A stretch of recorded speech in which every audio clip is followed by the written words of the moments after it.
Tardes. Mi nombre es Norma Patricia Orellana Sánchez. Mi matrícula es 1620-13636 de la carrera Biotecnología. Estamos en el área de Biología Celular. A continuación, vamos a abordar los temas de mitosis y meiosis celular. En el área de biología hemos estudiado las células procariontes, o sea, aquellas que no poseen un núcleo específico y son unicelulares. Ahora es el turno de analizar uno de los aspectos más importantes de las células eucariontes, su ciclo de vida. Entre las células procariontes y eucariontes, sus ciclos de reproducción difieren de forma muy específica. Mientras que las células procariontes se reproducen por fisión primaria o por gemación, lo que da por resultado un aumento del número total de individuos dentro de una población, las células eucariontes se reproducen por ciclo celular, lo que deriva en un aumento del número de células dentro del propio organismo, su desarrollo, crecimiento y reemplazo de las células muertas. Abordaremos entonces las dos fases del ciclo celular, que serían mitosis y meiosis. Empezando por la mitosis, el proceso de mitosis sucede cuando una célula madre lleva a cabo una serie de eventos biológicos para producir dos células idénticas a la madre con las mismas características genéticas. Esto se logra gracias a los mecanismos de regulación que van a asegurar la integridad del material genético y su segregación con el propósito de renovar los tejidos, los órganos y los sistemas que conforman la estructura del organismo. El ciclo celular se divide en interfase, división celular y citocinesis. La interfase está integrada por las fases G1, S y G2, posteriormente la fase M, que sería la mitosis, y la citocinesis. La fase G1 es de crecimiento celular y de duplicación de orgánulos tales como mitocondrias y cloroplastos en el caso de las células vegetales. El ADN se transcribe y se traduce, dando lugar a proteínas necesarias para la vida celular. Se sintetizan enzimas y comienza una acumulación de ATP. Seguimos con la fase S. Durante esta fase, el material hereditario se duplica, formando entonces dos cromátides hermanas, cada una compuestas por una doble hélice de ADN. Asimismo, se da una duplicación de centrosomas. El trabajo de estos orgánulos será más importante cuando lleguemos a la fase M. Una vez que se ha realizado la síntesis de ADN, la célula entra en la fase G2, en la cual se dispara una señal para comenzar con todo el proceso de la división celular. Es importante señalar que esta fase es un punto de control en el que se verifica que la duplicación del ADN haya sido correcta, sin errores genéticos. Las células son capaces de detener la mitosis si existe un daño cromosómico hasta que las propias enzimas puedan reparar el ADN. Si todo está en orden y las cadenas de ADN se han duplicado sin ningún error, entonces se activa el anabolismo, mecanismo metabólico por el cual se sintetizan proteínas, ATP, y se inicia la condensación de los cromosomas. Ahora entramos en la fase M.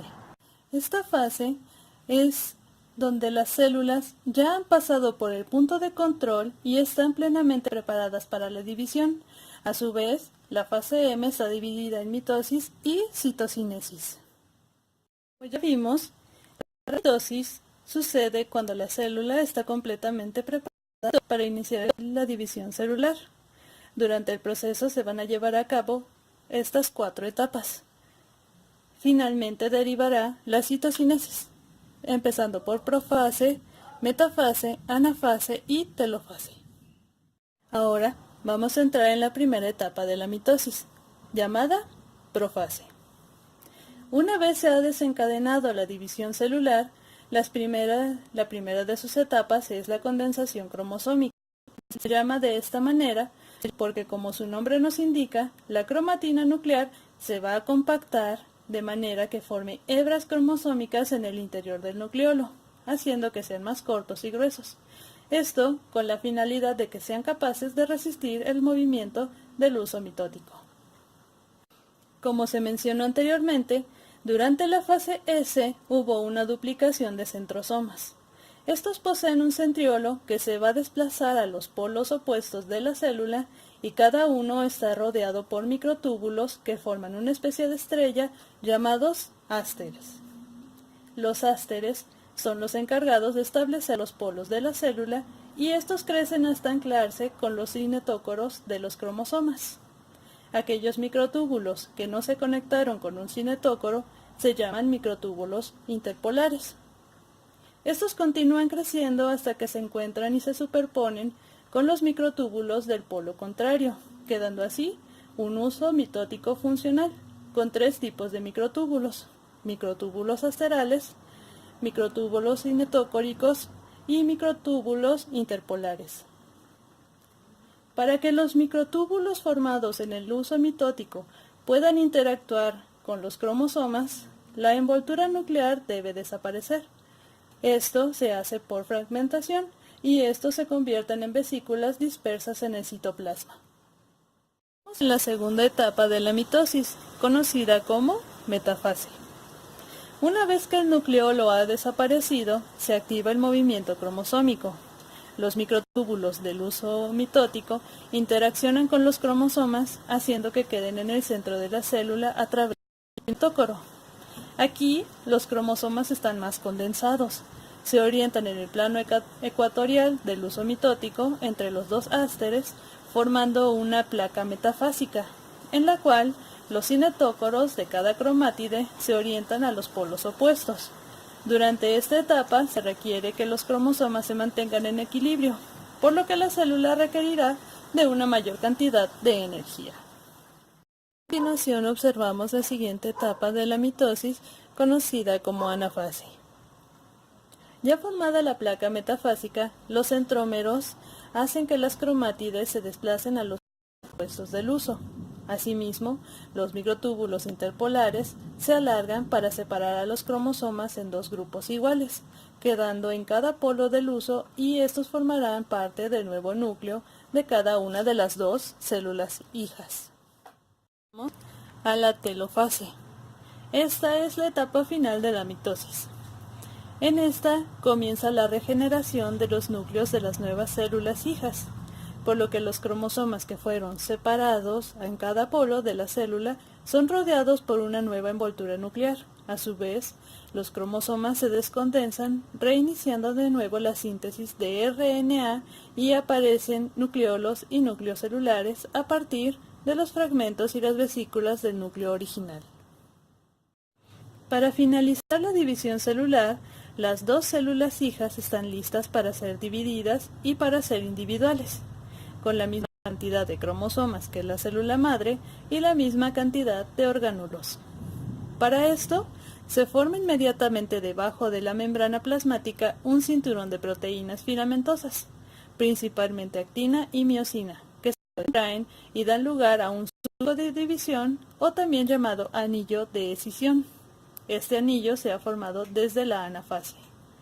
El surco se hace más profundo a medida que los filamentos de proteína se contraen cada vez más, haciendo una especie de estrangulamiento hasta que finalmente se separan las dos células individuales. Y hemos llegado al final. Ahora vamos a abordar el otro tipo de división celular, la meiosis. Como la mitosis, la meiosis también se divide en las fases profase, metafase, anafase y telofase. No obstante, para la meiosis existe una segunda división donde entrarán nuevamente las primeras fases, que se consideran profase 2, metafase 2, anafase 2 y telofase 2. A diferencia de la mitosis, la meiosis se caracteriza por ser dos divisiones sucesivas de la célula con una replicación de ADN, dando como resultado final 4 células. Para comenzar, dentro de este ciclo se van a observar dos etapas.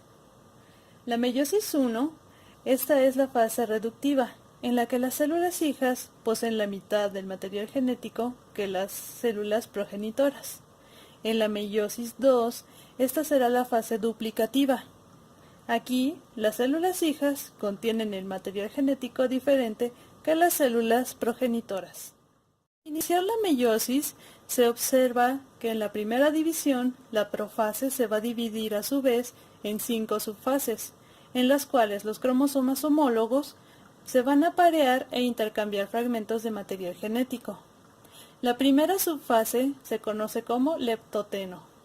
Aquí, los cromosomas comienzan a condensarse y forman hebras largas unidas por sus extremos a la envoltura nuclear y comienzan a emparejarse. Hay 2 cromátides unidas. A continuación, los genes comienzan a realizar apareamiento entre 2 cromosomas homólogos en un proceso llamado sinapsis. Los extremos se extienden por todo el cromosoma. A esos cromosomas los denominamos equivalentes. Se puede llamar tetrada, siendo que cada cromosoma se conforma por 2 cromátides hermanas. Ahora entramos en la fase paquiteno. En esta fase se produce el entrecruzamiento cromosómico, donde se intercambian fragmentos de ADN mediante cromosomas homólogos, es decir, entre cromátides no hermanas de un bivalente. Esto produce una recombinación genética. La siguiente fase se denomina diploteno. Aquí, los cromosomas homólogos de cada bivalente comienzan a separarse. Estos cromosomas homólogos de bivalentes están unidos mediante uno o más puntos denominados quiasma, que corresponden a los puntos en los que se da el entrecruzamiento. Asimismo, se reproduce una recombinación de la información genética. Y aquí tenemos un ejemplo de cómo se forma el quiasma. En esta última etapa de la profase 1, los cromosomas que hemos visto empiezan a condensarse. El grosor aumenta y se separan de la envoltura nuclear. Podemos ver que cada bivalente está conformado por 4 cromátides, lo que en un momento se denomina tetrada. En cada bivalente, las cromátides hermanas están unidas por centrómeros. Las cromátides no hermanas que se han entrecruzado están unidas por quiasmas. Posteriores que siguen a la diacinesis son similares a las que hemos estudiado con anterioridad en la mitosis, con la diferencia de que en cada secuencia de división son 2 células las que se llevan a cabo en cada uno de estos procesos. Mencionamos con anterioridad, las fases posteriores son similares a los de la mitosis. Entonces, luego de la profase, continúa la metafase, donde las tetradas se alinean en el plano ecuatorial del huso, formando la placa metafásica. En la anafase, los cromosomas homólogos de cada bivalente son separados por centriolos y desplazados a los polos opuestos de cada célula por los microtúbulos que ya conocemos. Durante la telofase, comienzan a formarse nuevamente las membranas nucleares alrededor de los grupos de cromosomas separados por los microtúbulos, siguiendo con la citocinesis o bien la división del citoplasma. Cada célula hija recibe N cromosomas formados cada uno por 2 cromátides hermanas. Después de la primera división, continúa posteriormente una segunda meiosis o segunda división. Segunda división, una vez terminada la división meiótica 1, se produce una breve interfase en la que no hay síntesis de ADN. Los cromosomas vuelven a condensarse y comienza una segunda división. La profase 2 entonces pasa más rápido, la envoltura nuclear desaparece e inicia el uso mitótico. Una vez terminada la división meiótica 1, se produce una breve interfase en la que no hay síntesis de ADN. Los cromosomas vuelven a condensarse, comenzando con la segunda división. La profase 2 es la fase que ahora sucede más rápido. La envoltura nuclear desaparece e inicia el uso meiótico. La metafase, los cromosomas N, que se formaron por 2 cromátides hermanas, son alineados en la placa metafásica. En la anafase 2, las cromátides se separan siendo llevadas una cada una a cada polo de la célula. Y en la telofase 2, genera de nuevo las envolturas nucleares alrededor de los 4 núcleos haploides y se produce la citocinesis. Finalizando la meiosis, se observa que en este caso se han formado 4 células haploides a partir de una célula madre. En la primera división se separan los cromosomas homólogos y en la segunda división se separan las cromátides de cada cromosoma. Las células hijas son haploides, aunque los cromosomas están duplicados. Para concluir, es importante mencionar que la división por mitosis la van a realizar las células somáticas, aquellas que constituyen los tejidos y los órganos, mientras que la meiosis la realizan las células de tipo germinal, lo que son óvulos y espermatozoides, para lo cual, cuando se produce la fecundación, estas células haploides forman un cigoto, dicho mejor, una célula diploide. Mi nombre es Norma Patricia Orellana Sánchez, del área de Biología Celular. Les agradezco mucho.